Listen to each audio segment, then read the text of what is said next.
painting peeps, and welcome. It's Kathleen from COZ Creations. Welcome to the No Bra Zone number 2, guys. I am glad you're here. I'm glad I'm here too.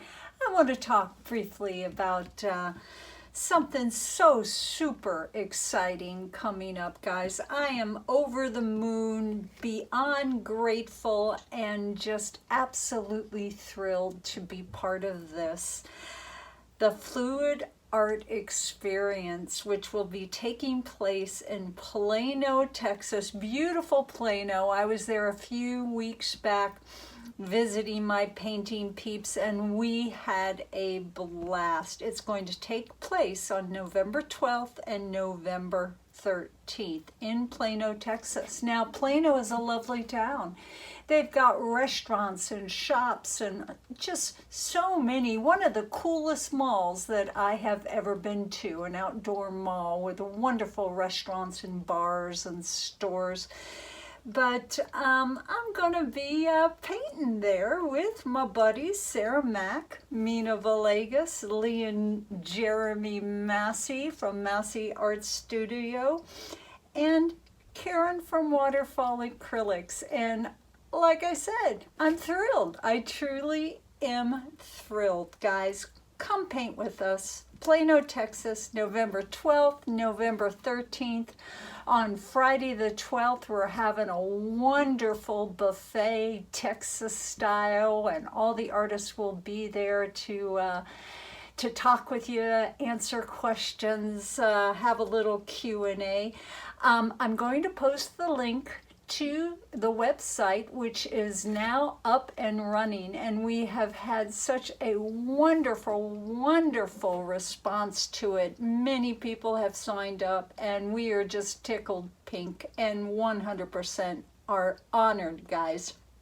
The buffet is going to be a blast. The hotels are a mile away. Go to the website, check it out. Everything that you need to know is there. There's even a place where you can email us if you have any additional questions. There's a FAQ section at the top of the page that answers a lot of those questions. So make sure you check it out, guys, and come paint with us. I'd be honored. I'd be over the moon. I'd be happy.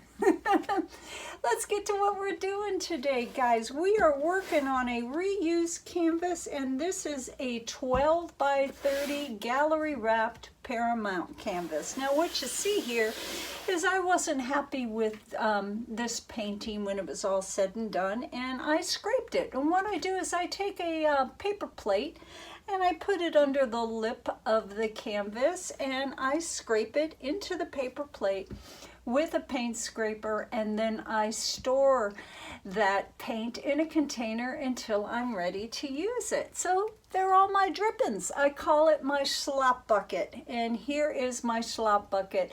Look at that beautiful color. Now what I do, guys, is I strain this, and then I doctor it up. I check the consistency. I add a little more GAC 800 to it. So I can't tell you what this paint is, but it is a yummy color. I believe that there's some Payne's gray in here. There is some pearl in here. There's some treasure gold, blue topaz in here, so it made a marvelous color. And after you strain it, guys, and doctor it up, it's 100% good to go. So this is one of our base coat colors, and we also have that color because it's so yummy in this cup right here. Our pouring medium today is 25% GAC 800 and 75% Floetrol. I've lowered the GAC because I need my paints to be a little bit thicker. What I'm doing is a technique that I will be teaching at the Fluid Art Convention, the Fluid Art Experience, guys, in November. We're going to do a traveling ring pour, and then we're going to swipe sections of it, which I think is a lot of fun. So that being said, let's talk about our colors. We're going to be working on a split base coat today. First is our Slop bucket, or our drippings bucket. And then this right here is Artist Loft Soft Body in the white. Now, the consistency of our base coat is the same consistency as our pour colors. Now, I'm going to be swiping. I'm also going to be doing a ring pour. So what consistency is that? Because there's kind of a thin line there. Your paints have to be thick enough in your ring pour to hold their shape and their lines, but they also have to be thin enough for us to swipe sections of it. So I am right in between. My paints are not as thin as my swipe paints usually are, which is mixed with 50% GAC 800 and 50% Floetrol. I needed them a little bit thicker. That's why we're at 25% GAC 800 and 75% Floetrol. And I hope I'm not making your head spin, guys. All of this information will be in the description box.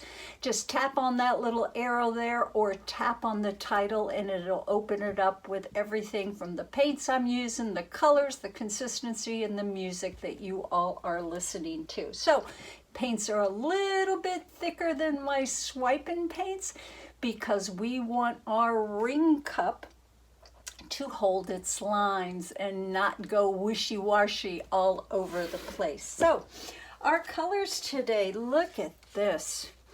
You know, a lot of people paint in the bold, bright reds and yellows and golds, and I certainly love those colors, and I love walking into people's homes who have beautiful pieces of art hanging up in those bright colors. But I'm more of a neutral girl, and I like to paint things that I see hanging in most people's home, which are generally the neutral colors. You know, not so much red and not so much purple and not so much orange, but there's nothing wrong with those colors, guys. So our colors were inspired by my mom's living room. I love the way my mom's living room is set up, and she's all in the blues and the taupes and the tans. So this yummy cup right here, that is Art Alchemy, and that is the Stormy Ocean. I love this paint, guys, but it was a little bit too thin for me, so I needed to thicken it up a little bit, and I added the Lukas Krill Studios in the Payne's gray. So just about a half a tablespoon of this to this. It thickened it up nicely and did not compromise the color of this. This, once again, is just our drippings and our base coat color. This right here is our Satin Enamel by DecoArt. I love my DecoArt paints, and I sure love their satin enamels. That is the Beige Neutral. This right here is a lovely, lovely brown. Let me show that to you guys so you can see the little bit of the shimmer in there. That is Arteza Burnt Umber, but I needed to lighten it up a little bit, and I needed it to have a little bit of a gold hue to it. So I added a few squirts of the Pebeo Studio Acrylics in the iridescent precious gold, and it made a yummy, bright, and beautiful chocolatey brown there. So we're getting our neutrals on. This right here is also a fun color, and all that is, guys, is I mix the Arteza paint with the gold in it with a little bit of the neutral beige from DecoArt Satin Enamel. So we'll see what happens, guys. We're going to go ahead and put our base coats down. Once again, we're doing a split base coat with the drippings in that really pretty steel blue and the Artist Loft white, guys. Let's put some tunes on. Let's get busy.